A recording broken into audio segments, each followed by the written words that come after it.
Ladies and gentlemen, would you please rise for the playing of the Sibling Rivalry Baseball Podcast. And here's your host, Jana, and her big brother, Jeff.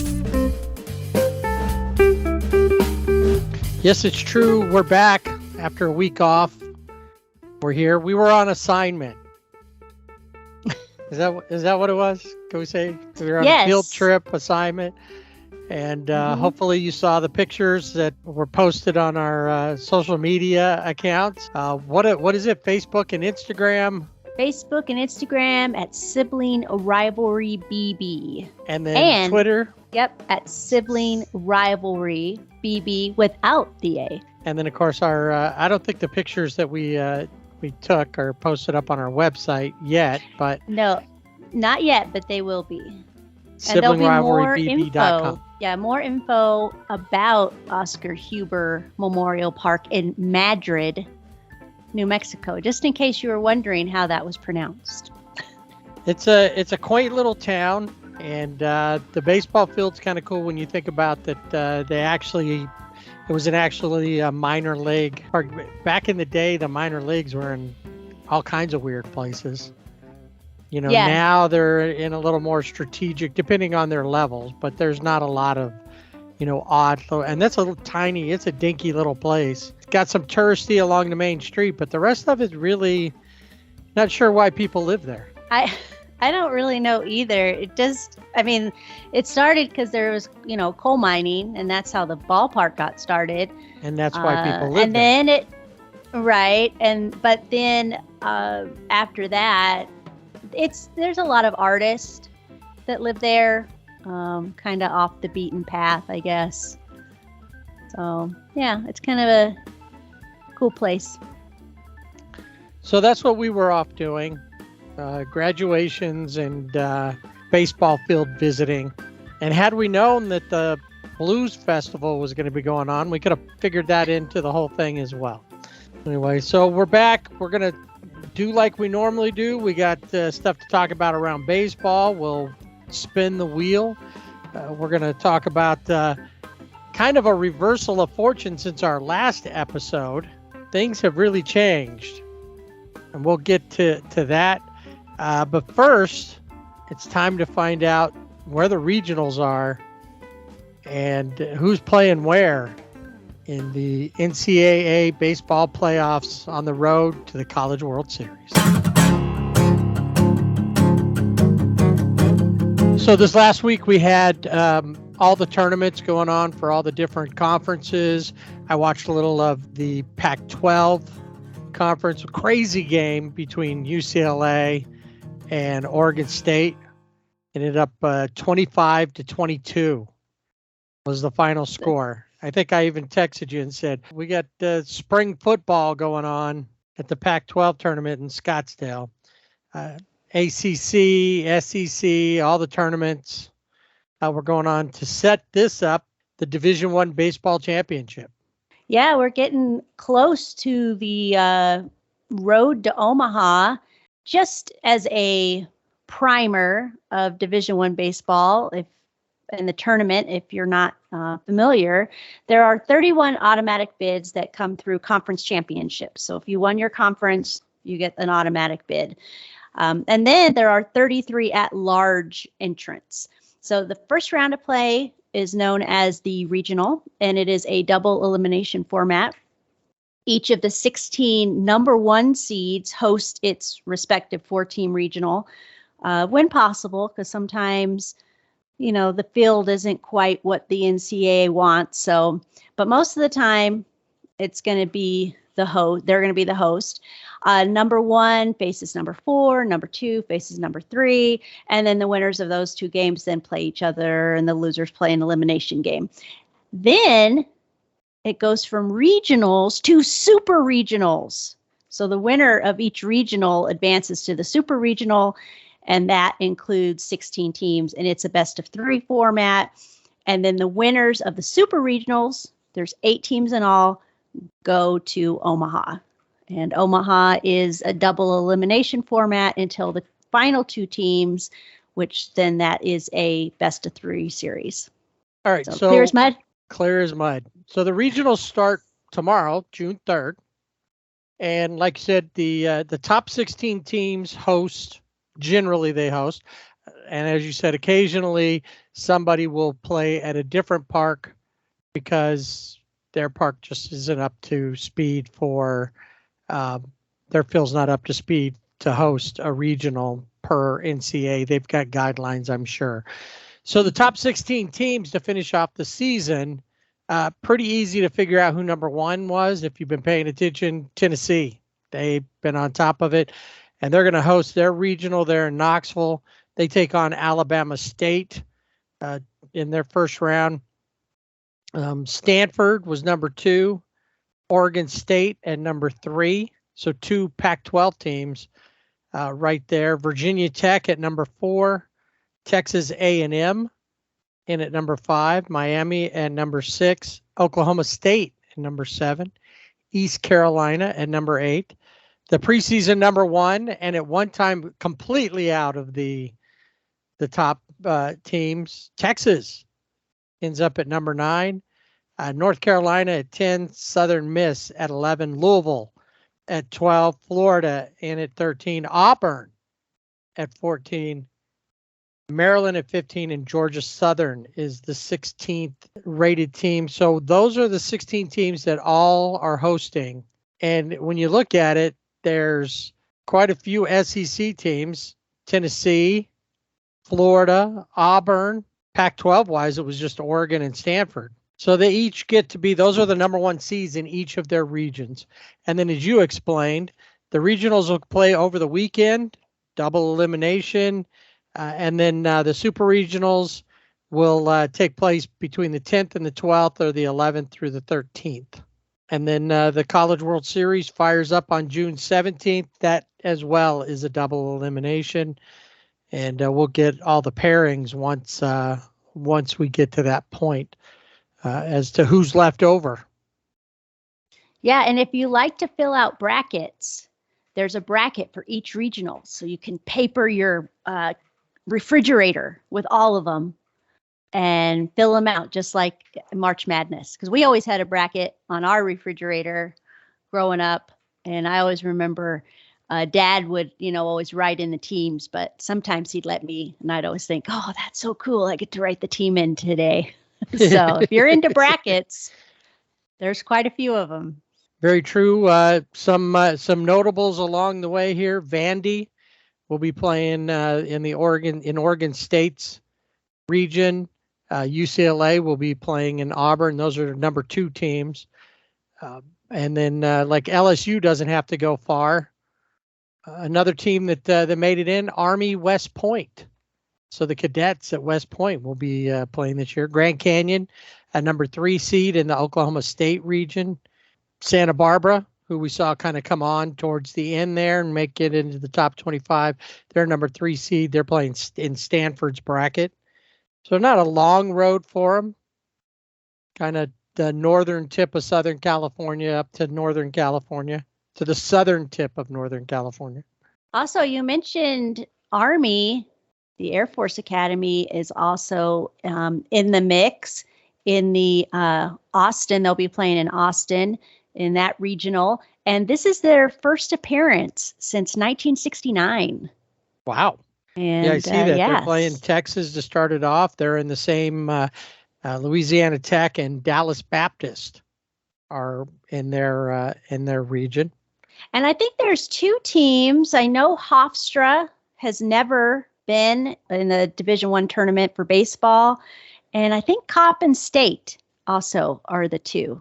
I know Hofstra. Definitely. Binghamton. So there's always is another team that's okay. going to be playing. I don't know if they've never made it before or not, but yeah, I mean, that's one of the really cool things I think with the College World Series is you have these teams, because like I said, there's 31 teams that got automatic bids because they won their conference. But there's conferences, we always hear the Pac-12, the Big 12, the Big East, WAC, the Western Athletic Conference. You hear those more, SEC, obviously, even the ACC. But then you have these smaller conferences, and you have baseball teams that you just didn't really hear a lot about because Tennessee has dominated the Division I baseball world. I mean, they're 53-7. It's a ridiculous record going in. So when it'll you be look interesting through the records to of see. the other teams that are going in, nobody has a record like that. Everybody's got double-digit losses. A lot of them over 20 losses on the season. When you look at some of these, that, not to say that Kennesaw State, which is out of Georgia, may not have a good team in their league, but they were probably an automatic bid because you never heard about them during the season. I know that University of New Mexico is what's close to you, but New Mexico State made it in with a losing Aggies. record, 24-32. Yeah.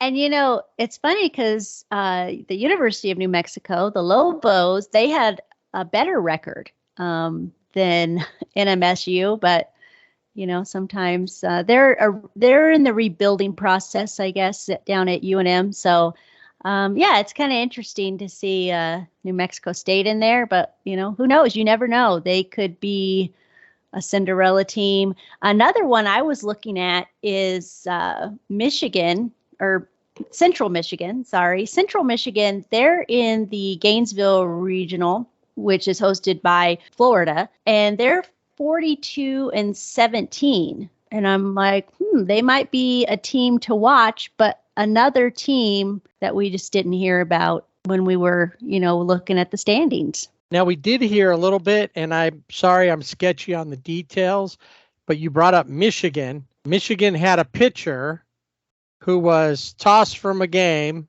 for using illegal substances. It was in his glove, and they kept seeing him go to his glove and rub his hand in his glove, and they found sticky substance in his glove, and that immediately got him tossed. I don't know what the long-term effect for him is on that, if he misses out on this, but Michigan is I think the number 3 seed in their region in Louisville. Like I said, all this fires up this weekend, and we'll check in next week to see who's moved on and to the Super Regionals as we edge ever closer to Omaha and the College World Series. I do want to mention that do you remember who last year's College World Series winner was? I guess not. All right. I remember watching it. Yeah, Mississippi State. Oh, right. Out of Starkville. There will be no repeat this year. They did not get a bid. They ended with a 26-30 record. So no team has repeated as national champions at the Division I level since South Carolina in 2010 and 2011. So, and then Florida State is making its record 44th straight appearance in the NCAA tournament. And as we mentioned before, SEC, ACC lead all comers with 9 bids apiece. Next in line is Big 12 and the Pac-12 with 5 bids. And as you said, all of this leads to Omaha, and we will be on that road virtually. We'd rather be literally. We're roadkill. We're going to get run over, and we're just going to be laying there. Well, maybe. I don't know. We'll see. That's not my goal. We'll just be watching along with everyone else. Right. We'll be watching along with you. So we'll check that out next week as to how the first weekend of the Division I Baseball Championship goes. It's time for Dodger Baseball. So 2 weeks ago, when we did the show, we did the podcast, the funeral music was playing. The Dodger season was over.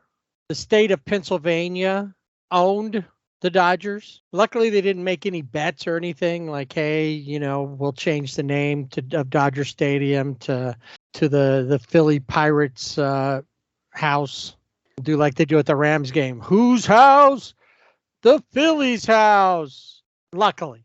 And then, as if a switch was flipped, things changed. The rain stopped actually, they'd have been happy with rain during that time frame because they'd get some rain outs and not gone through all that. And you gotta think when you look at this team, this Dodger team, because even through that bad week, and they did fall out of first place for a second, maybe a second and a half. A second and a half too long.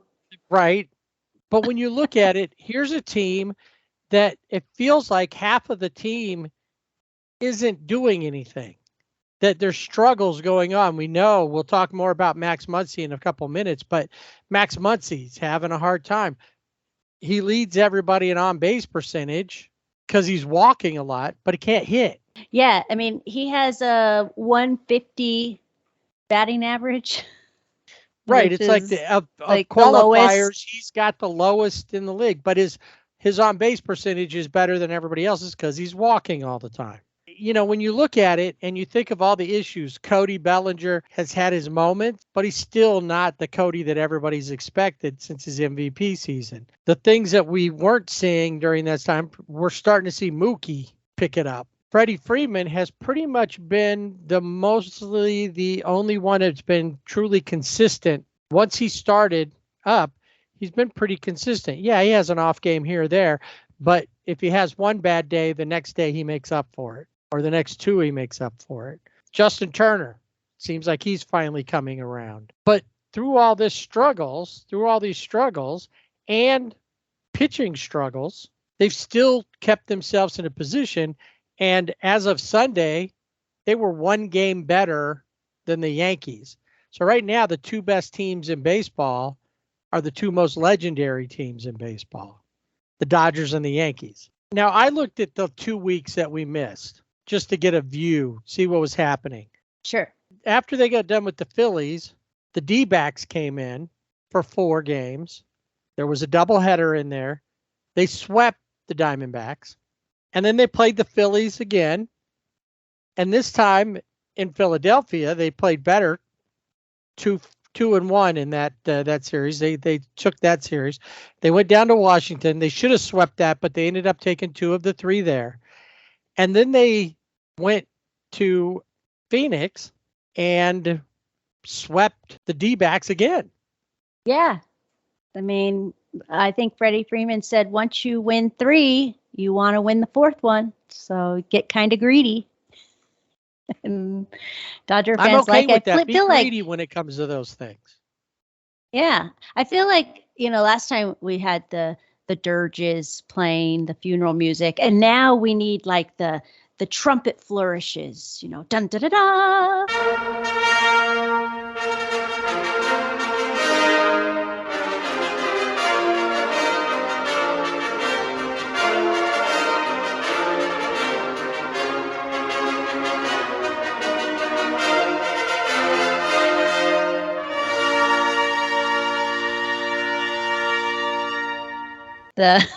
Happy it is days for the Dodgers. are here again. The Dodgers have won again. Happy days are here again. Yeah, I like it. What, 12-2 over the 2 week, with the 5-1 week when they played, between Washington and the Diamondbacks. Now, I am a little worried because of what's coming up for them, but let's take a look and see. Now, one thing that I did notice was that when they took on the Diamondbacks, David Peralta hit a home run. And isn't that what he said they do? That's what they do. They hit home runs and they turn double plays. Well, he at least got that, and I'm sure there was a couple of double plays during that series. And lots of challenges. Well, we'll talk about that. But let's go to Washington first. All right. What was happening in the Cherry Blossoms? Did they wear their City Connects? I didn't notice. I don't think they did. I don't know. They did not. They did not wear their good. City Connects. It's not that good. And we're going to talk a little more about City Connects today. Yeah. All right. So some in good, Washington, 2-1. They took 2 of the 3. What were some highlights for you in that series? Tyler Anderson, 8 shutout innings.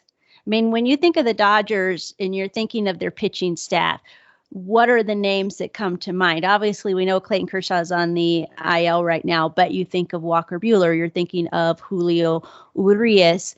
You're not probably thinking of Tyler Anderson, but Tyler Anderson has been consistent. And in this first game with the Nationals, Dodgers win 10-1, but it was Tyler Anderson with 8 shutout innings. I mean, gave up 5 hits, 8 strikeouts. And that's the highlight for me there. And then at the plate, Mookie Betts, 2 for 3.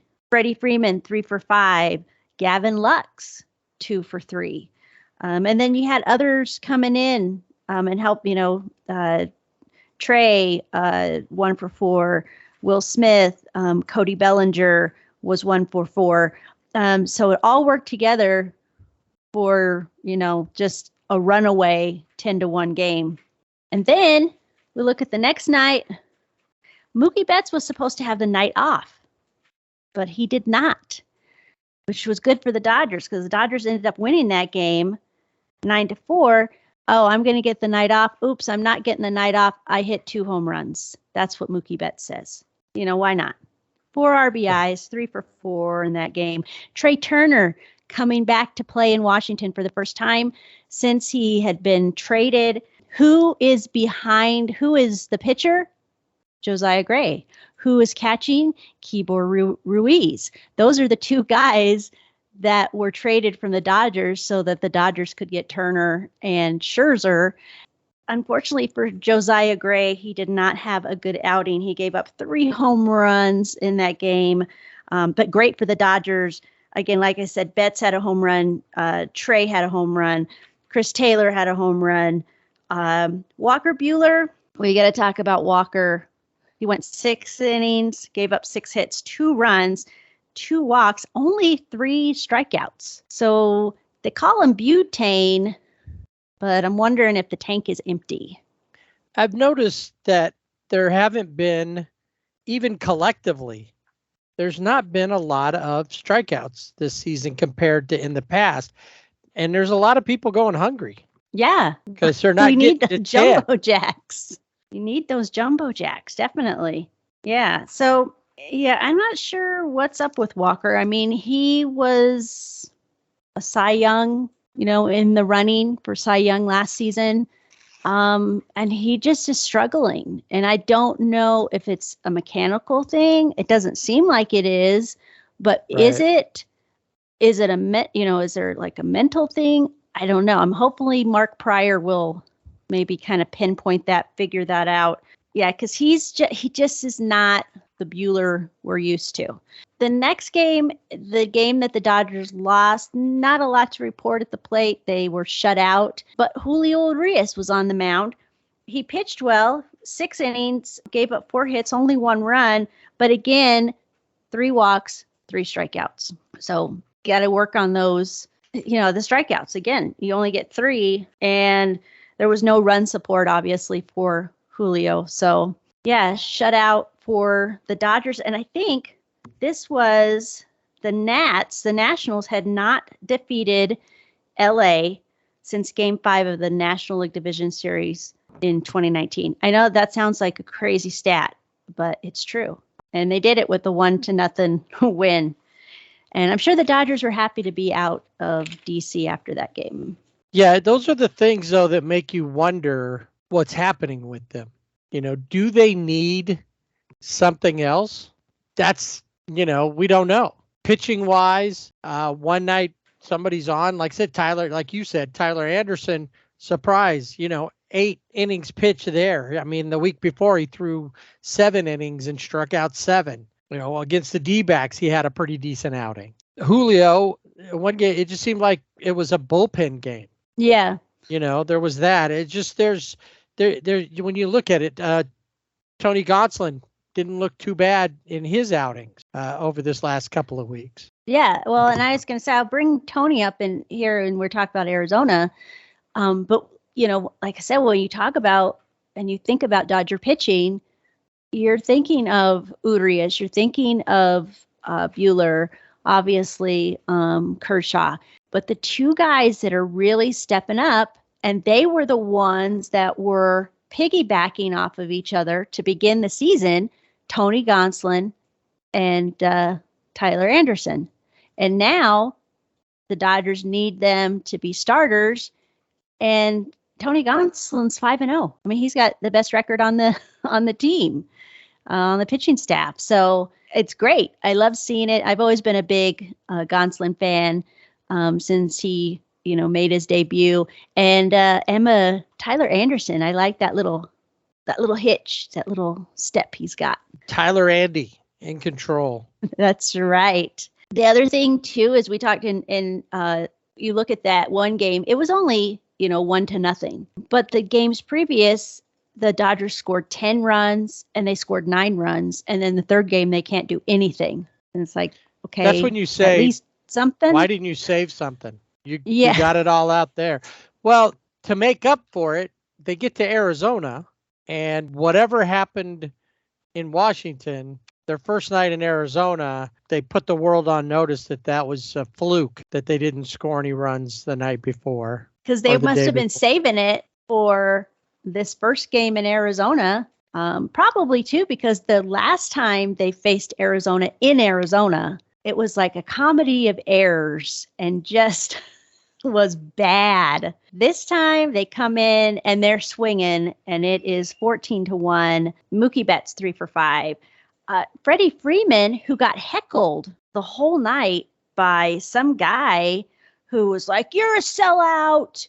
I used to like you." I mean, bring this guy wherever the Dodgers are playing, because Freddie Freeman was 4 for 5, 5 RBIs, a double, and a home run. So makes me wonder what he'll do when they go in. to Atlanta, because he's going to have a whole stadium of those kind of guys. guys. And you think, where was this guy? I mean, you could hear him. I mean, obviously not just while you're watching the game, but you could hear somebody I heard it better once I watched it later, but during the game, you could hear somebody, Freddie, and just, "You're a sellout, and you're a loser." Like, okay, if that's what gets him going, you're on the payroll. You're the heckler. We're gonna take you everywhere we go. That's right. Chris Taylor had a home run. Mookie Betts had a double. Freddie had a double. Justin Turner had a double. Cody had a double. Chris Taylor had a double. Trey Turner had a triple. 24 hits. And Edwin Rios, 3 for 6. This is like the lineup that you're looking at, and you're like 1 through 9, they're hitting. That's what, when people look at the lineup. And Mitch White, he started the game, but more as, more of a bullpen game there. Went 4 innings, gave up 2 hits, had 2 walks and 2 strikes. So, yeah, this is the game that you're like, yes, this is the Dodgers, 14-1. Right. Yeah, that's what I thought when I saw that too. Was like, this is exactly when you look through the lineup. Everybody's got multiple hits, it seems like, and if they don't, there's one guy who doesn't have. He has 1 hit or he has no hits, but they're walking. There wasn't that many strikeouts. They're hitting with runners in scoring position. They're not leaving a lot of people on base. Right. Yeah, they're taking opportunities and making runs out of them. So, yeah, I mean, this is a great game. Second game, our old pal, Madison Bumgarner on the mound. And I have to say, they wore their City Connect jerseys. And the first time I saw them last season, I was like, oh, those are pretty cool. This time around, they look like old timer uniforms because of the color, I guess. And I know that sounds crazy because it's the same uniform from last year, but maybe it was Madison Bumgarner on the mound wearing it with his big beard, and he looked like he would be pitching in the maybe he was 1800s. Part of the Madrid miners. Right, exactly. That's just what it looked like to me. The Serpientes.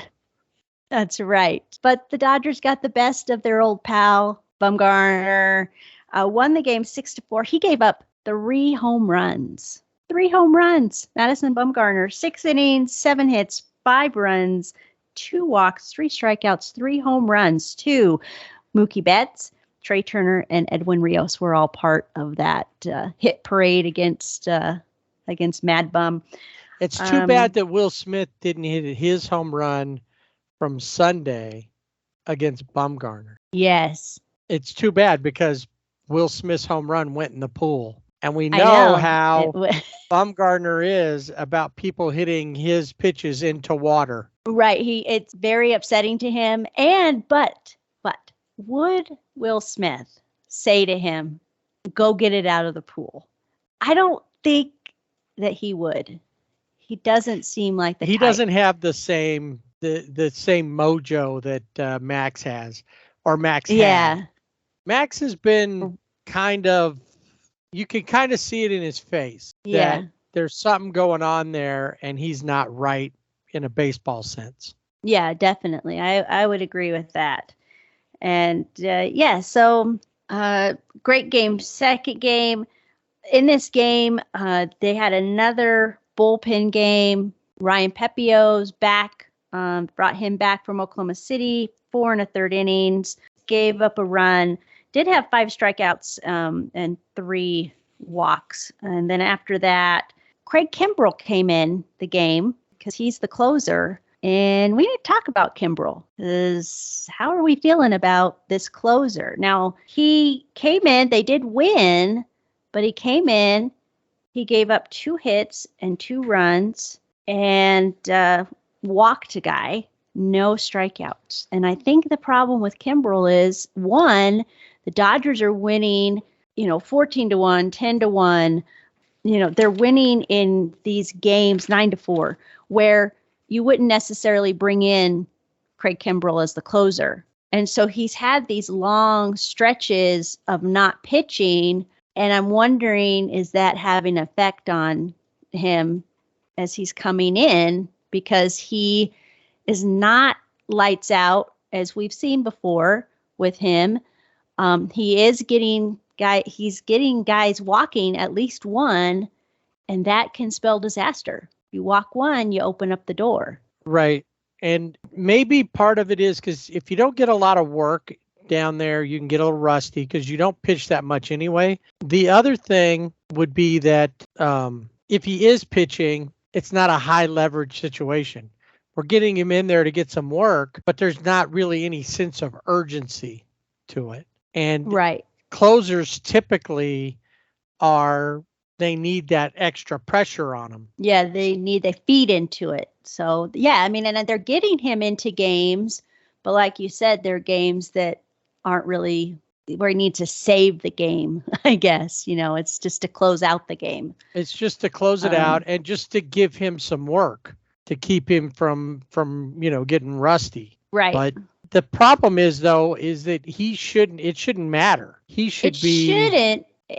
It shouldn't, but I think he's somebody we kind of keep an eye on, see what's going on with him, because when I've seen him pitch, it's kind of like, do we need, kind of getting that Kinley vibe where we need the defibrillator, next to us because we don't know what's going to happen. Right. The next night, Saturday night's game, Tony Gonsolin is on the mound, and Dodgers do win this game. It was a close one, 3-2. But Tony, 6 innings pitched, 4 hits, did the 2 runs. He gave up those 2 runs, but no walks, 7 strikeouts for him. And I think that's a huge improvement, because before, sometimes he would have almost equal walks to strikeouts. And he has looked so much better. And like I said, he's 5-0. So looking really good confidence-wise. And last season, he had the shoulder issue. And, that obviously is, not bothering him. And that's taken care of. And he's looking really good. So between him and Tyler, the two, Tyler Andy and the Catman, they're looking good on the mound. And just to mention, in this game, Mookie Betts had a leadoff home run. He goes 2 for 4. Justin Turner, 4 for 4, 2 doubles. And Gavin Lux with the double, he goes 2 for 3. And the Dodgers have a 27-5 record when Mookie Betts scores a run. And So he's he done does- that in MLB leading 50 times. Yes. And it's like he doesn't need a day off. We need to put him, because guess when he had the day off? He had the day off in the 1-0 game against the Nationals. Right. And it's interesting when you look through, and like I said, I kind of looked through the 2 weeks, the week that we were off and we'll explain a little bit why we were off coming up. But other than that, we were on assignment. When you look at the 3 big names in most of the games, it's not the homegrown guys like it used to be all the time. Right. It's Mookie, Freddie, and Trey. Yep. 1, Those 2, are 3. the 3 guys that when I went through looking at who had the best games over that period of time, Mookie, Freddie, and Trey all had the most. JT had 4, CT3, 4. A few of them had 3. Those are the guys who are keeping it going and are showing that they've been good acquisitions. The only one now that we got to worry about is Trey, getting him signed to an extension. Exactly. That can't happen soon enough, I don't think. But yeah, I mean, when you're looking, and they're, like I said, they're 1, 2, and 3. And it doesn't, Trey Turner, he gets a hitting streak going, and then it's like, oh, it ends at 37. And then the next night he's right back at it, and it continues. It's just like keeps going. So he's the Energizer Bunny. He really is. And in this game, I felt there were way too many challenges by Torey Lovullo. I mean, I know you get one, you win, it just keeps going on and on. But he won kept all of winning them. them. I know. That was the problem. Well, and so was it base running errors? Yes. I mean, Rios and Freeman, both of them got picked off at first base. Is very close. Part of it was the way Arizona's first baseman was playing the bag, which was smart. I mean, he got him both times. Trey Turner was caught stealing. They just let that one go, even though he was like, How could the smoothest, I'm the smooth criminal on the on the base pads. And then Gavin Lux, he was thrown out at third after trying to tag from second base, also challenged, and they won that one. That's right. And like a dummy, he came up, he did a pop-up slide. So he got to the bag and popped up. He should have just stayed on the ground. He'd have been on the base the whole time. But when he popped up, his foot came off of the bag, and the third baseman maintained the tag throughout. And when they challenged it, it was an easy overturn. Yeah, so lots of challenges in that game. I was so tired. I was like, no more challenges. Every team gets 3, and when you use it, that's it. You don't get another. Once you use your 3, you don't get any more. But that's not the way it works. You get 1 in regular season. Managers get 2 in postseason. And the All-Star Torey game. Lovullo and the All-Star game, but Torey Lovullo was using it to his advantage. I mean, most of the time, you're clearly. I've seen, and we'll talk about challenges when we get to the Angels as well, but I have seen them challenge things that when you look at it, it's clear, even from the first time. The ball went foul.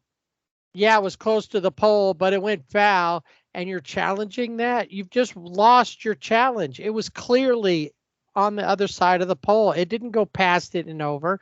It never made it. Little things like that, right, where you can clearly see. If your people in the back couldn't see that on the first time, fire them and get somebody who can, because they're not catching this stuff, and it's costing them down the road when there is something that was should truly have been challenged. Right. Yeah. Yeah. So also in this game, Kevin Pillar, we've mentioned him. He was has been with Oklahoma City. He was added to the roster. We've mentioned this. We'll talk a little bit about this after, but he took Max Muncy's place because Max Muncy is finally on the IL. But let's get through Arizona first. Last game, Dodgers sweep Arizona. They win the game 3-1, win the series. Again, Tyler Anderson on the mound. He goes 6 innings, gives up 5 hits, no runs, 1 walk, 6 strikeouts. So again, another great outing that the Dodgers need. They need these outings from Gonsolin and from Anderson, and they're getting it. And Gonsolin has come out and said, I talk to, when I'm not pitching, I'm right next to Kershaw, and I'm listening to what he's saying. He's helping me. Anderson is soaking it all in. Mark Pryor, he talks to him between innings. Yeah, so these guys are the top of the staff right now for the Dodgers, and we need that. And they need to keep that up. And you need to see Walker hasn't been terrible, but he's not been, the ace that you want him to be. Julio falling behind. But you need those two guys to step up a little bit more. Andrew Haney could be back sometime here by mid-June, if not a little sooner, but hopefully within the next couple of weeks. Mm-hmm. And we don't know when Kersh will be back at all. But if you get Haney back and Haney pitches like he was pitching, and Anderson and Gonsolin can maintain that, Walker can pick it up, Julio can return to form, you're okay. And then you're looking at maybe Dustin May coming back here before long. And there's a lot of depth in for starting pitchers. You got some other guys that who knows if they'll come back. Danny Duffy, since they got him last season, has been on the IL. He might be back sometime in June as well. Will he be somebody in there? I know that like Blake Trinan, who you've mentioned before, is on the IL, just got moved in May from the 10-day to the 60-day, so he won't be available until like July now. But he did sign an extension, a 1-year extension with the Dodgers. Yeah, that's so because he's not going to pitch till next year, probably the way it's going. All right, so let's talk about before we get to this week's schedule and the player of the week. Let's talk a little bit about Max Muncy. Yeah, let's talk about Max. So he's been playing. They've been trotting him out, DH, third base. He's played some second base. And we see it. We know that something's not right, but they kept trotting him out there. So they're in Washington. I think he was playing third base. He hits his elbow or his arm, and its elbow into like a fence on trying to get a foul ball. And you see him wince. And it's like, finally, they're going to do something because he's, even though they needed to. And no, of course not. They're not, well, we're going to watch it. We're going to see what's going on. We got to talk to him and see how he feels. And everyone else, all the Dodger fans we're at SRBB, put him on the IL. He needs to go to Arizona. He needs to get right. Finally, they put him on the IL. Yeah, but the next day, here he's hurt. Everybody sees he's hurt. Yeah. All of Twitter is going, he's going to the IL finally. And the next day he's at second base. Yes, that's right. Batting sixth. Yeah. And I think he played 2 more games, and then they finally took him out. And he sat, and then they said, okay, we're going to put him on the IL. And he's on the 10-day. I mean, now, just because he's on the 10-day doesn't mean in 10 days they're going to bring him off of it. He could be available after 10 days as far as like he could come off anytime now and still be another couple of weeks. Right. They don't want him to be a couple of months because it might. Right. And I think that we all kind of got the wool pulled over our eyes. Like, the Dodgers knew that they were, going into the postseason, and maybe they were covering their eyes or, nothing's happening here kind of attitude. because I don't think that anybody really knew the extent of his injury. He had a torn UCL, did not have surgery. Obviously, with the lockout, was not able to train or get physical therapy through the team. Obviously he could outside, but he didn't. He couldn't talk to trainers. He couldn't do those things. So has that affected him? I think yes, it affected him.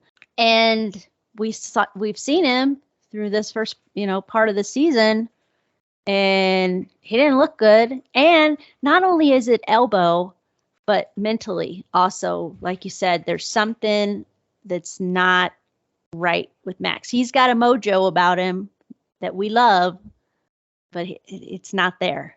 No, and here's the thing that gets me, though, is that all along, keep getting that. He's fine. Everything's good.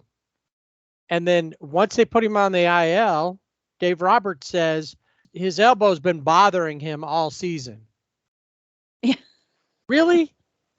You just figured this out? If you've known this, how come? I don't care what Max thinks. You've invested money into Max.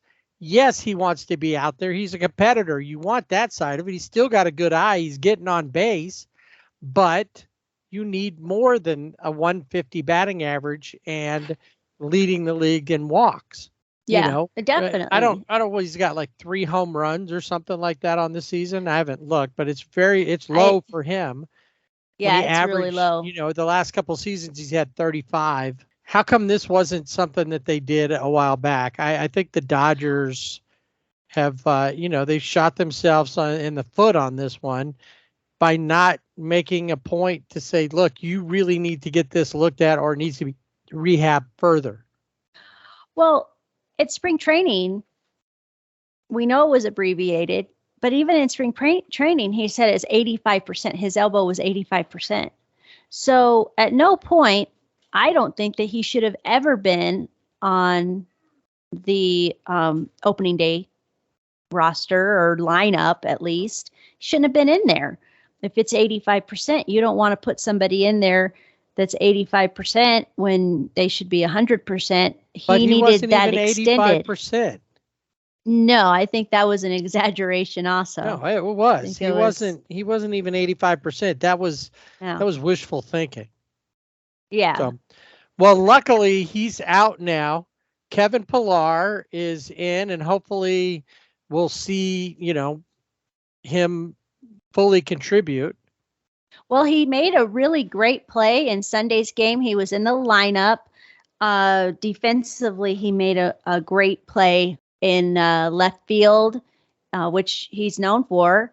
At the plate, he's still working that out, but defensively looked really good. Got an out on a diving catch. One thing I want to mention in this game, the game before, we talked about Gavin Lux popped up after the slide, wasn't on the base at that point because he popped up. Same thing happened in this Sunday game. He hugged that base. He went head first and hugged third base. He was not letting go. So it didn't happen again. And that just made me laugh. The only time that a player should be doing a pop-up slide, second base. Right. And you could do it at third when you're not expecting a throw, or you slide in there and a pop up because you've beaten the throw that badly that they're not going to get you. And then that way, if there's an error on it, it's overthrown or whatever, and you've got a chance to go. It's not like, I got to scramble to my feet. That's the only time. Otherwise, if you know it's coming, and your third base coach, if Dino Ebel is down there saying, get down, that's get down and don't get back up. Don't pop up. Well, he learned the lesson, and on Sunday he was he was not popping up anywhere. So he made up for it, I guess. But yeah, a base running there, that's kind of, I'd say, costly because the Dodgers won that Saturday game, but they could have gotten another run in that game. So, but yeah, so the Dodgers are looking good. No more, at least for now, funeral music. for the Dodgers segment because Not, it was very depressing. Not for now, but it could happen again because they have to play the Pirates again. I know, another Pennsylvania team, and they got to play the Pirates, and the Pirates seem energized when they play the Dodgers. Now, the last time they got whooped up on in Pittsburgh, they come home, Philadelphia whooped on them in their own park, but then the Dodgers got even with the Phillies in Philadelphia. Question is, will that opposite be true when the Pirates come in? Will the Dodgers say, well, you got us at your house, but this is our house? Or we'll see. I don't know. Maybe they might have their number. Yeah, so the Pirates come in for 3, and then the Mets come in for 4. So that will be good series. You think a good series with the Pirates, but yeah, I mean, the Pirates, when they play the Dodgers, they're scrappy. And when you're a team that isn't expected to do much, what do they have to lose? Right. All right. So we'll take a look at those games next week. How about Player of the Week? Who do you have? Mookie Betts. He is my Player of the Week.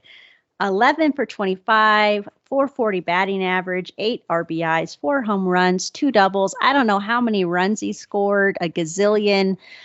This guy is on fire, needs to be in the lineup every night. Well, like I said, I looked at the 2-week period, and I came up with Mookie as well. Over 13 games, he was 21 for 50 for 420 batting average. 6 doubles, 7 home runs. It felt like 700. 15 RBIs, and he scored 20 runs over that 2-week period. So obviously Mookie was the guy. My runner-up this week would have been Trey, followed by Freddie. Yeah, I would have gone the same way. But yeah, looking at, once you look through there, you look through that lineup, is Mookie this week. So a possible Player of the Week, maybe in the future, but our old friend Petey is back. Pedro Baez has signed a minor league deal with the Dodgers, and he's back. Go ahead and put on your dark clothing. Lower your heads. A moment of silence.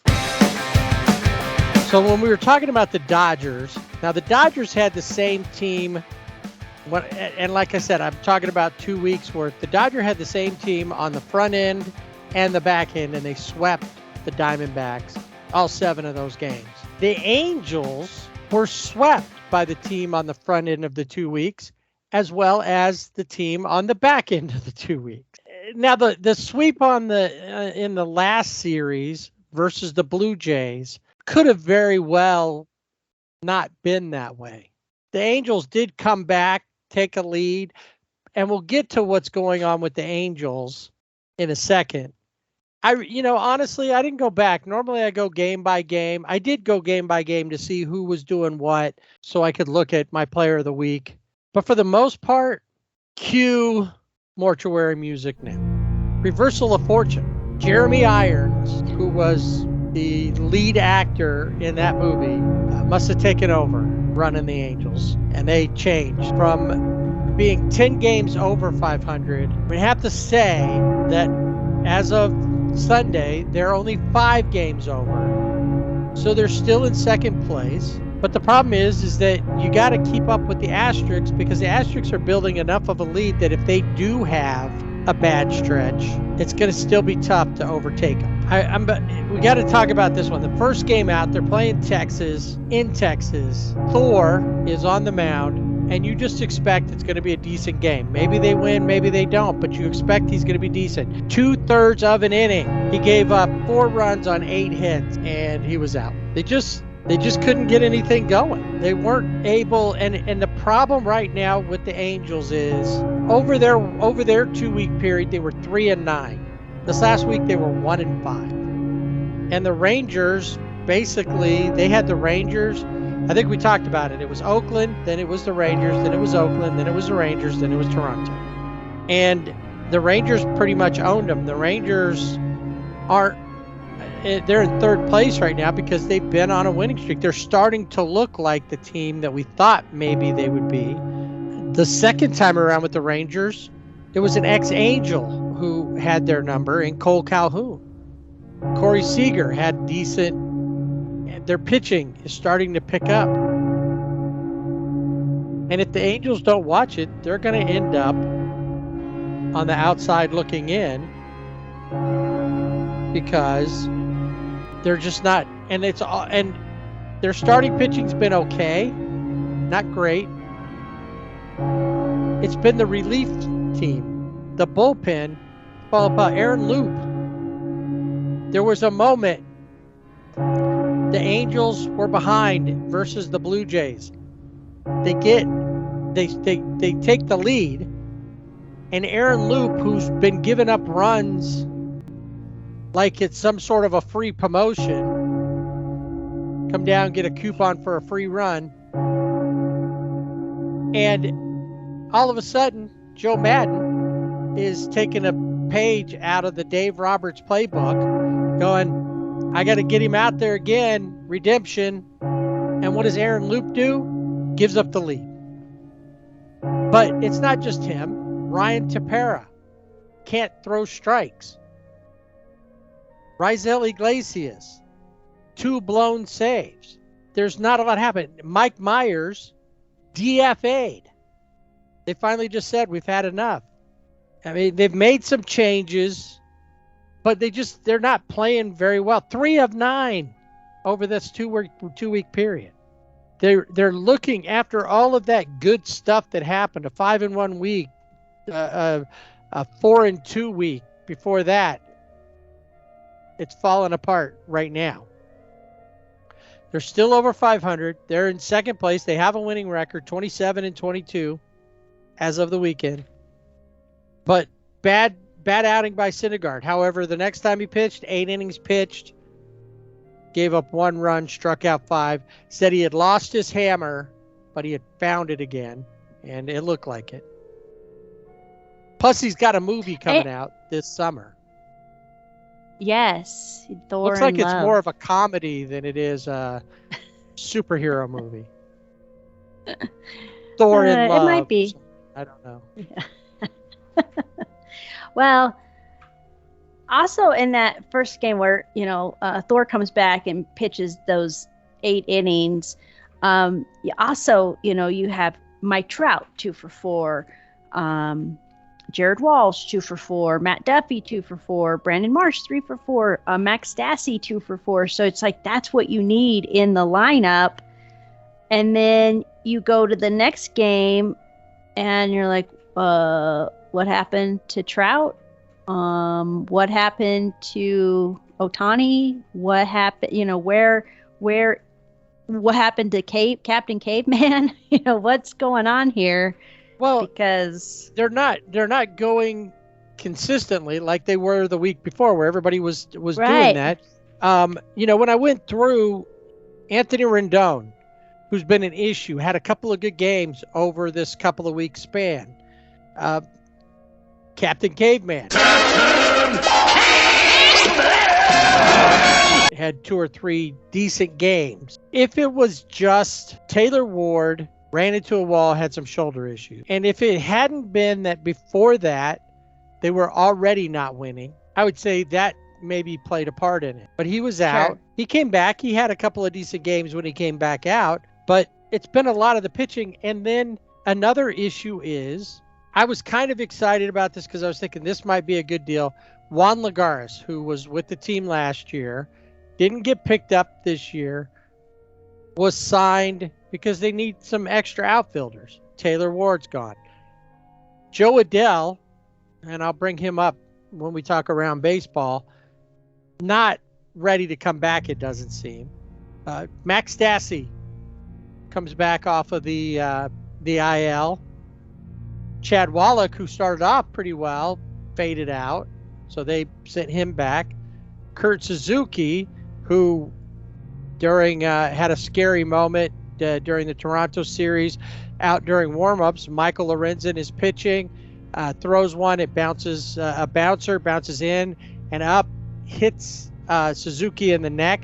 And I'm assuming based on what happened that it must have hit him around the carotid area and shut off blood flow for just long enough, because he said, I got down, I remember hitting the steps of the dugout because they helped him in. He goes, and I passed out. Next thing I know, I'm in the tunnel. It was pretty scary. It turned out that he was fine, no concussions, seemingly no long-term issues, just a contusion. So lucky for him, but he's not even been, he's a good guy to have in there for like the dugout and stuff. He's a good teammate. He's a veteran, but we need somebody else. Max Stassi comes in. He's been doing well. There's just a lot that's not going right. And having, you got to have like the Dodgers, they've had more good than bad. That's why they're at the top of the league. The Angels went through a good 2-week period, and now they've had 2 bad weeks. And we've seen it before where they don't recover very quickly. So what's going to happen? And now they're going to have to take on the best team in the American League. What happens? Patrick Sandoval had a pretty good outing, one good outing, 7 1/3. Only gave up a run, struck out 7. Michael Lorenzen had a couple of 6-inning outings, no runs in one, 3 runs in the other one. They just kept giving things up. And to go back to Juan Lagares, he was an error machine. He didn't hit anything. I think he had a single, but he kept making errors after misplaying balls in right field. And against the Blue Jays, it was just bad. You can't, the Blue Jays are just, Vladdy Jr. made Shohei pay, hit a home run off of him. George Springer, which I got to bring this up.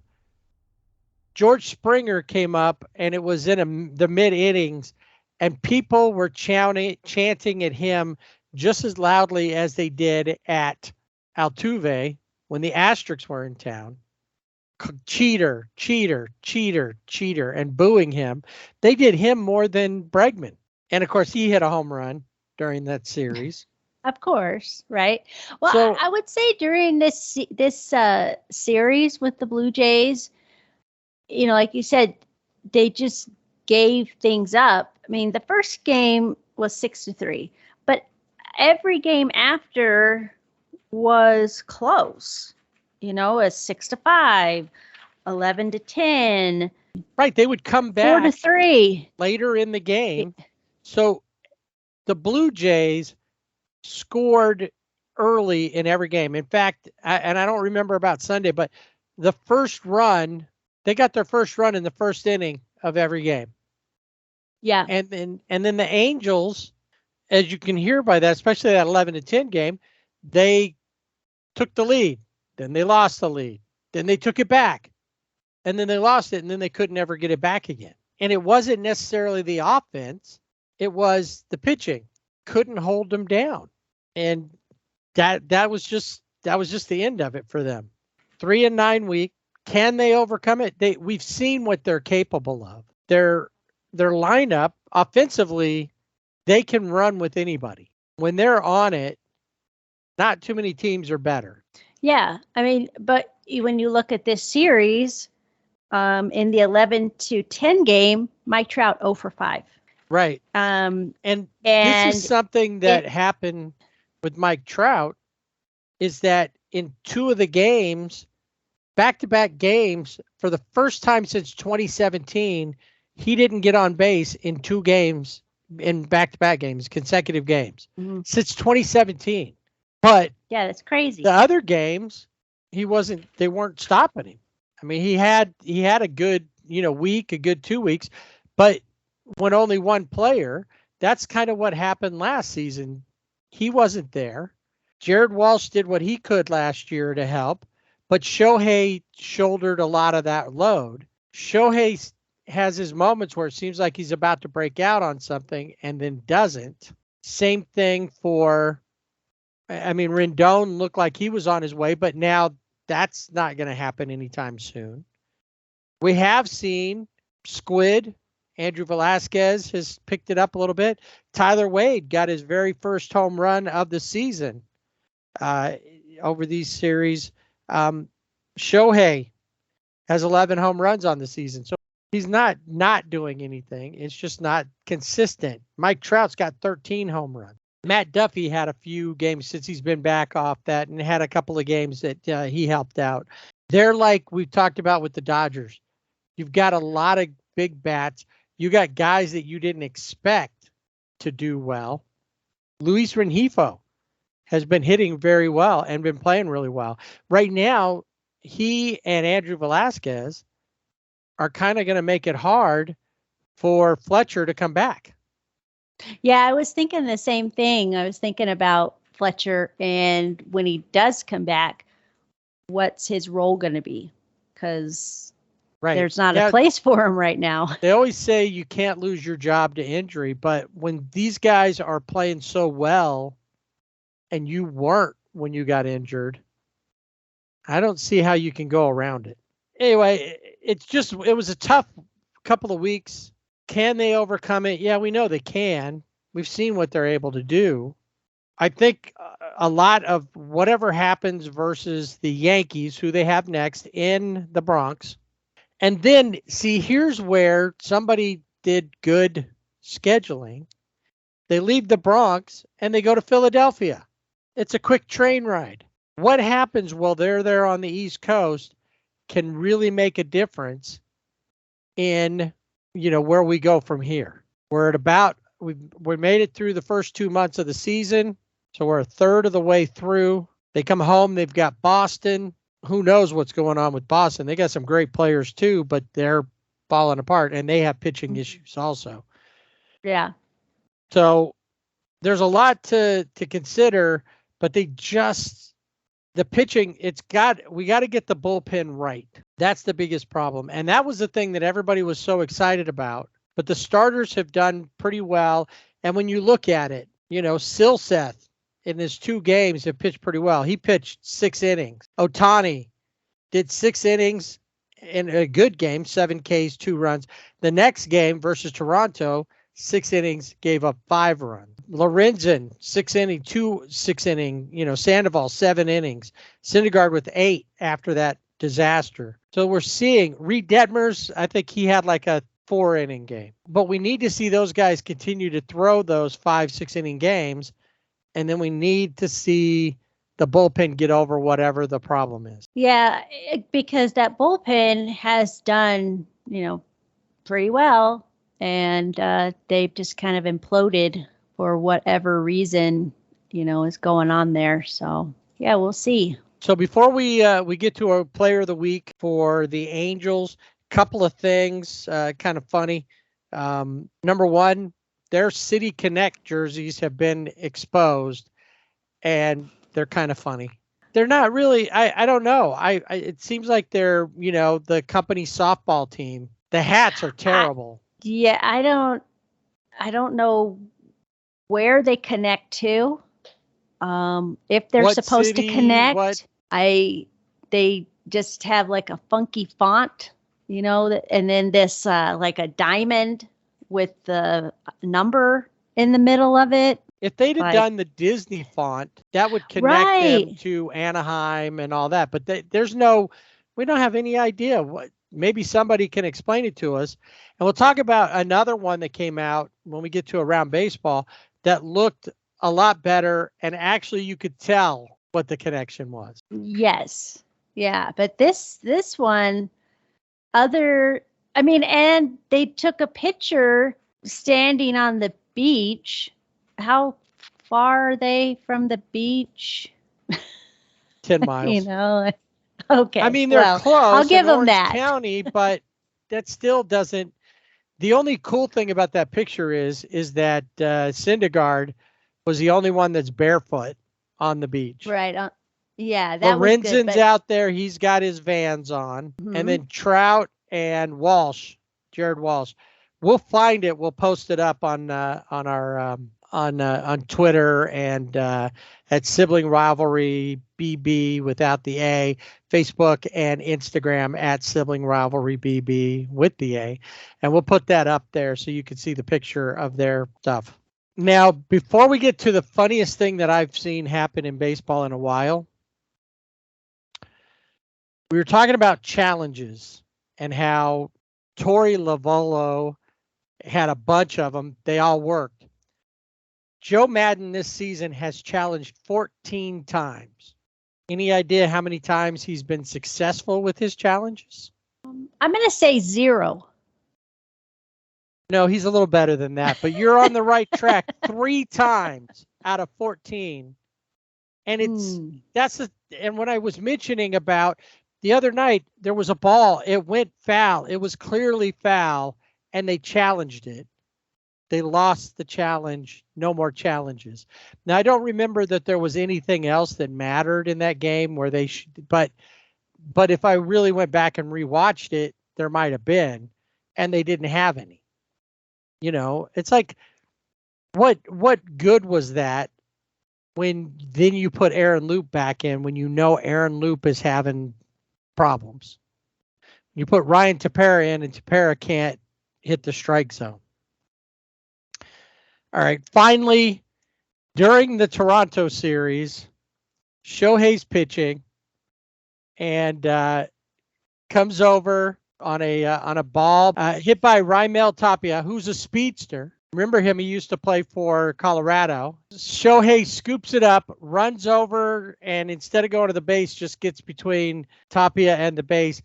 And Tapia just stops, like, don't touch me. Starts to go out around him a little bit. During that same moment, Shohei does a sweeping motion towards the dugout, like, there you go. That direction, that's where you need to go. And that was a pretty funny moment. A little levity for what's been going on with the Angels. All right, any player of the week for you? Yeah, actually, I do have a player of the week, and I went with Max Stassi. I went through everything, and there were a couple of games where he came in, I think, for Suzuki, and he went like 0 for 2 in that game. But after that, he had a 421 batting average over the games that he did play. He had 3 RBIs. He had a double. He had a home run. He seemed like a bright spot for the Angels. So I went with Max Stassi. Sassy Stassi, as I like to call him. Yeah, he did have some good games coming back off of the IL. My player of the week, once again, I looked at 2 weeks worth to see who was doing this. This guy played in 12 games, 15 for 49, had 4 doubles, 4 home runs, and 8 RBIs. So he hit over 300 during this time frame. Probably the only truly consistent Angel through this 2-week period, and that's Mike Trout. And he did that even with 2 games of not getting on base. So, and like I said, 2 games where he was 0 for 4 and 0 for 5. Right, and he's up in the top of WAR for the American League, and he's just being Mike Trout. Yeah, that's it. And now, on a governmental note, I want to let everyone know that in a unanimous vote, the Anaheim City Council ruled against selling the 150-acre Angel Stadium site to a management company that was created by Angels owner Artie Moreno. So probably a good call by the city council. Well, now the Anaheim mayor resigned over all of this, and a lot of this happened because the state got involved. Yeah. There was already conversations about affordable housing and all of that. Honestly, one of the things I like now, they can do what they want to do with it, but one of the things I always like about going to Angel Stadium is they've got a humongous parking lot, and the plans would have taken away most of the parking lot. They may have built a new stadium. They may not have, but the parking would have gone from easy in, easy out to, are you kidding me? Or you have to park, miles away and take a shuttle to Artie the wasn't park. going to have a shuttle going. Well, There's no somebody way. will. Somebody with but a then bus. you pay for it. Yeah. So I just want to mention that on the political note for the Angels. Yes, whoever's calling that, is asking for challenges on that particular deal is more successful than Joe Madden. All right, we're turning on the machine for the wheel so we can get that ready to go here in just a few seconds. In the meantime, we already talked about Division I baseball, which normally leads off around baseball. A couple of things that I noticed. I told you I'd talk about Joe Adell. Joe Adell has missed a few games recently. His batting average has dropped to like 245. He just doesn't seem like he's really even playing that well there. So, and then the other thing that happened, Sam Bachman, who was last year's #1 pick for the Angels, finally got a start. He had been out on the injured list to start the season, pitched okay, had another outing, okay. He's probably on the IL coming up too, back spasms. He would started out, pitched a couple of innings, and just threw a lot of pitches and called the trainer out and was like, I can't. My concern with him is that it's not like he's having arm problems and you can just go get Tommy John and then work your way back through it. He's got back problems that seem to continually be a problem. And we've seen what happened with like Kershaw. Since the back problems have really been a thing, it's really limited at him. And it makes me concerned about what he's going to end up doing. A couple other things that noticed, former Angel Justin Upton finally has a job. DFA'd out of spring training, really, and by the Angels. Signed with Seattle. He's gone to Arizona for extended spring training. Not sure when he'll make his debut with the Mariners, but they don't care. They don't have to pay him that much anyway. Nope. Just prorated off of the $700,000. But it is a major league contract. That's all they could sign him to. They couldn't sign him to a minor league contract because he was DFA'd. A couple of other things. Dallas Keuchel, DFA'd, former Cy Young Award winner. Yeah, his first 8 starts of this season, 7.88 ERA, has as many walks as strikeouts over 32 innings. He has 20 walks during that time. If he clears waivers and he's released, then he could be signed, but then the team would only have to pay him the prorated minimum salary, because if he didn't clear the waivers, which he probably is going to, obviously, but then if a team had picked him up, then he's still owed like $14 million. So it'll be interesting to see.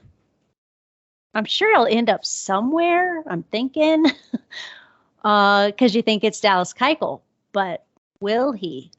Somebody's going to take a chance on him because they don't have to put a lot of money into it. And if he's not doing well, they'll just let him go. Yeah, I guess. Yeah. Fairly risk-free for them at this point. Yeah, that's true. All right. So I think we need to get this out of the way. When fantasy football causes issues during batting practice in Cincinnati. Oh, Tommy Pham. He has been knifed outside of a strip club, and now he is slapping Jock Peterson on the field during batting practice when the Giants were in town. Yeah, he just goes up to him and he smacks him. Jocelyn said that Pham approached him in the outfield, and he said he was upset. Tommy Pham was upset over a past dispute in a fantasy football league from over a year ago. So he's been holding this in. He's like, I'm just the right moment. When's the right moment, I guess. And it was based on what players were or weren't allowed to be placed on the injured reserve list as per the fantasy league's rules. I don't play fantasy football. I know you have in the past. What's your take on that? Well, that's a little different than what I played as far as like that. But the idea was that, and I get it because you want to do this sometimes, is that you want to keep people from, in any fantasy league, you want to have the best players. And if you can, it's like playing cards. You hold a card that you figure somebody else wants, even though it doesn't help you, just to keep somebody else from getting it. Right. And that was kind of what Tommy Pham was saying, was that Jocelyn was stashing players. And it just now, it popped in my head. Dad used to always say, we were playing pool. He said, I don't care if I win. I'm just not going to leave you anything to beat me with. And when you're shooting, he would leave it and he'd hit it. I'm not going to make the shot, but I'm going to make sure that you don't have a shot either. Mm-hmm. And that was what he basically accused Jocelyn of, was taking these players and stashing them away so they couldn't be picked up on the waiver wire or, free agents if they were. And then it also came out that, and Jocelyn did, just to finish that out, Jocelyn did say, I read the rules. I even sent it, and the commissioner of their league backed it up or whatever, that it was okay to do that. And the guy was actually on the injured reserve. Usually you can hold on to those players all you want if they go on injured reserve. But if you hold on to them in a lot of leagues, then that's somebody that you're never going to get to play, and they just take up a spot on your roster. So you give them up because they're not coming off anytime soon, and you pick up somebody else. Every rule, a lot of the leagues, and especially when you're playing for money, sometimes that was supposed to be some amount of money. I don't know how much. He made it seem like, he was going to lose his paycheck out of, over it, the way that Tommy Pham let it be. But then it also came up, because this happened, Tommy Pham is playing with the Padres at the time, and Jocelyn sent, and now Jocelyn's not on either team at that point, is he? He was with the Cubs, I think, when this, or it was before that, but Jocelyn sent a meme or a GIF or a GIF or whatever it is, of 3 like weightlifters, and they had those kettlebell kind of weights. And over top of them, one says LA, one says FF, and one says San Diego. And he thought it was funny. He just said, San Diego was supposed to be, they were a great team on paper, but they fell apart.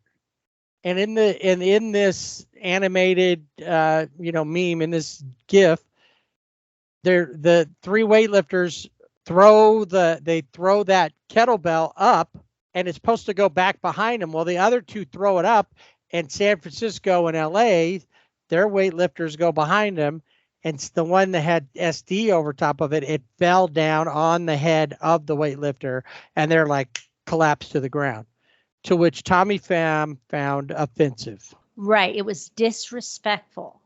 Yes. And he didn't like it. And, he's not on the Padres anymore. He is on the Reds, but, at the time he found that very disrespectful. And so he felt that he needed to slap Jocelyn. The headlines were Tommy Pham slaps Jocelyn Will Smith style. So. Right.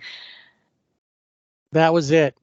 So I don't know if this has anything to do with it. I don't think so, because they were already on their way.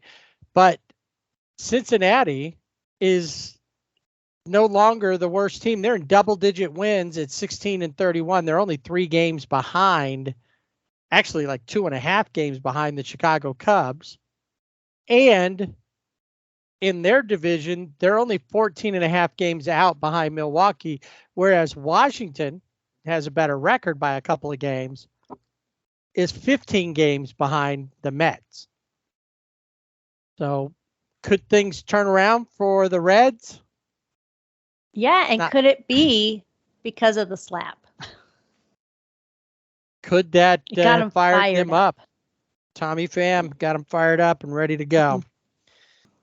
Okay, before we start firing up the wheel, let's take a look at this week's MLB Players of the Week. And I believe these guys used to be teammates. They were the AL Player of the Week. For the second time this season is Jose Ramirez of the Cleveland Guardians. He had 3 home runs, 11 RBIs, 3 steals, 3 walks, and only 1 strikeout. 7 of his 8 hits went for extra bases. And along with being tied for the league lead in triples, which is 4, he leads all of baseball with 51 RBIs, and he became the first player to reach 50 RBIs this season. He's batting .297 on the year with 13 home runs, 11 doubles, 6 steals, and 28 runs scored, while only striking out 15 times. And then we head east, where his former teammate is now playing, and that would be the Mets' Francisco Lindor, who garnered NL Player of the Week. He's batting .348. He drove in a run in every game last week, and he's recorded an RBI in 8 straight games. The best game of the week for him came in a loss against the Mets, the 13-12 loss to the Giants. He recorded a triple, a home run, 6 RBIs, and he finished with 14 RBIs over the week span to go along with 2 doubles, 2 triples, and 2 home runs. And on the season, the switch hitting, he's a switch hitter shortstop. He's batting .262 with 8 home runs, 40 RBIs for a Mets team that is looking pretty good. Leading the NL East for sure. Of course, they were leading the NL East last season for a while, and then they fell off. All right, so we got a couple of guys that are retiring, but first, it's time to spin that wheel.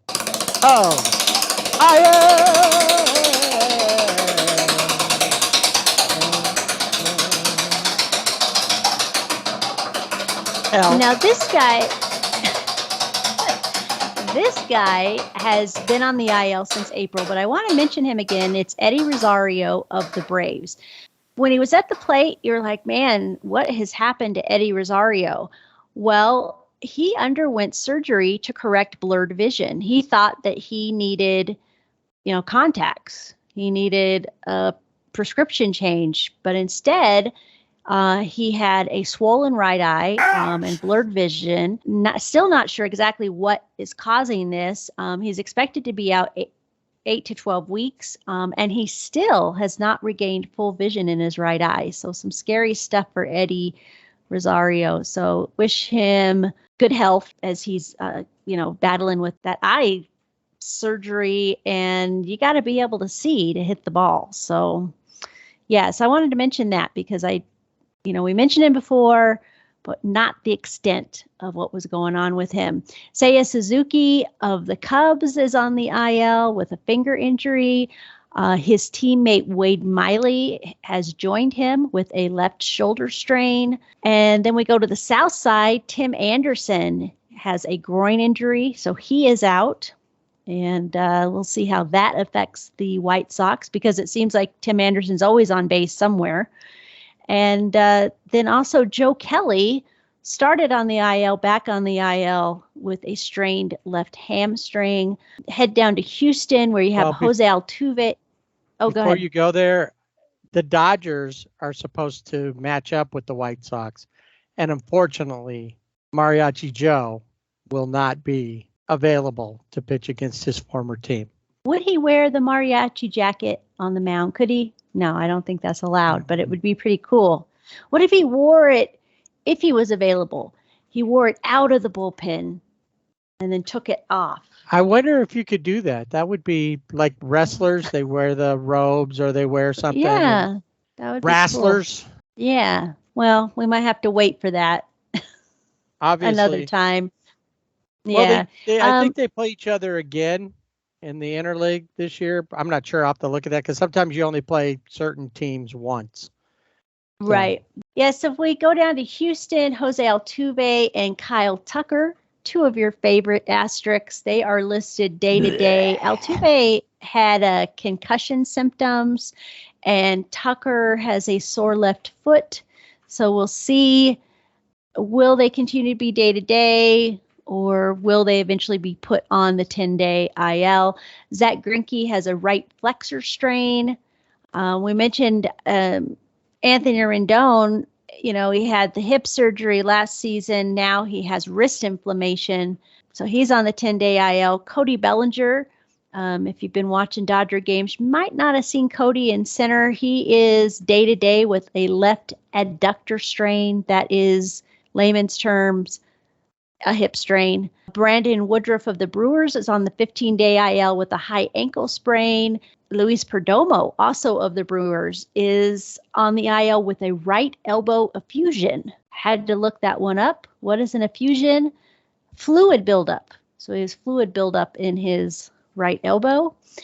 Carlos Correa is on the COVID-19 IL. And Yoshi Tsutsugo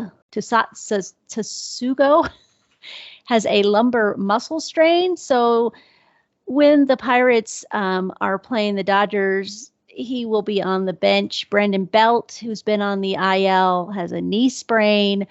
Wander Franco of the Rays with a strained quadricep. Brandon Lau, a stress reaction in his back. Kyle Freeland of the Rockies has an ankle sprain. Chris Bryant, back on the IL. He was on the IL, did a rehab stint with the Isotopes when they were playing the Salt Lake Bees in Salt Lake City, and then is back on the IL.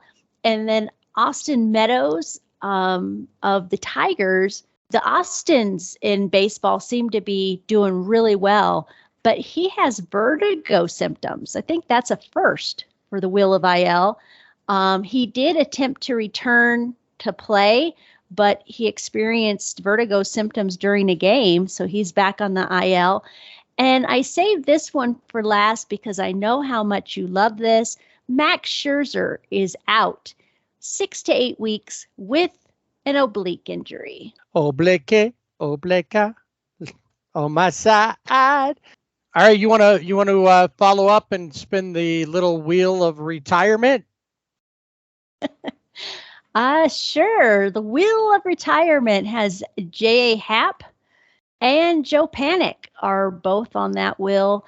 J.A. Happ retired after 15 seasons in the majors. He played on the Phillies. That's who he was drafted by, the Blue Jays and the Yankees. And then Joe Panic, of course, we know him as a Giant, won the World Series with the Giants in 2014. He's retired after 8 major league seasons. He played with the Giants, the Mets, the Blue Jays, and the Marlins. So they are both going out to pasture.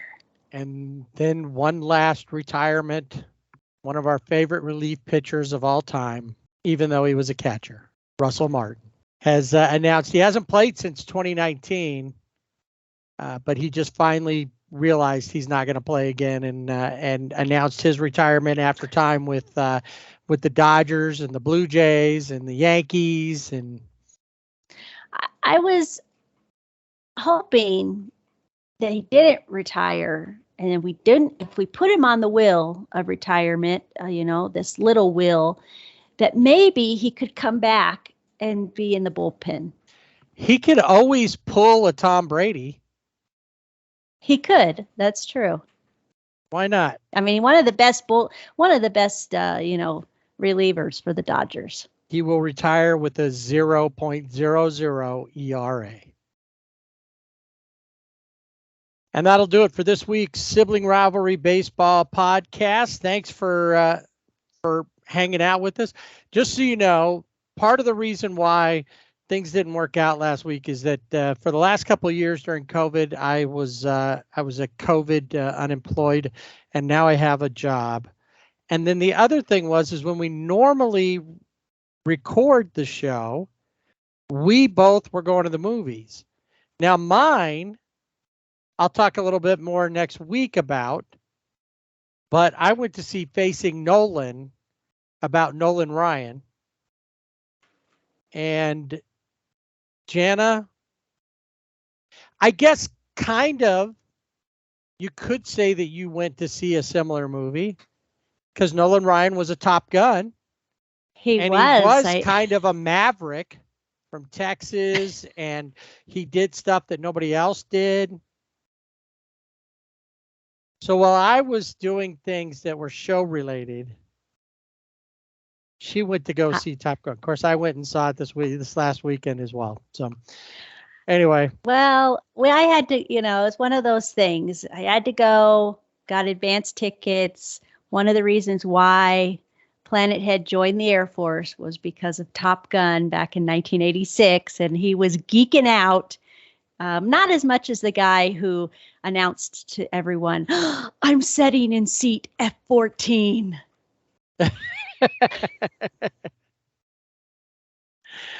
So we'll talk a little bit about that next week. Both of them, we can do that as we both seen Top Gun, and I was in F row as well, but I was like F8. So that would have been cool if I was in F18 because they did fly F18s in the movie. Yeah, anyway, we can start a new SRBB movie review. Yes, is it certified SRBB? Certified like Rotten Tomatoes, certified whatever percentage. All right, That's so right. next week we'll check in on the baseball championships, the regionals, and we'll see if anything has changed for the Dodgers or the Angels. And of course, another look around baseball. We'll see you next week. Remember to swing away.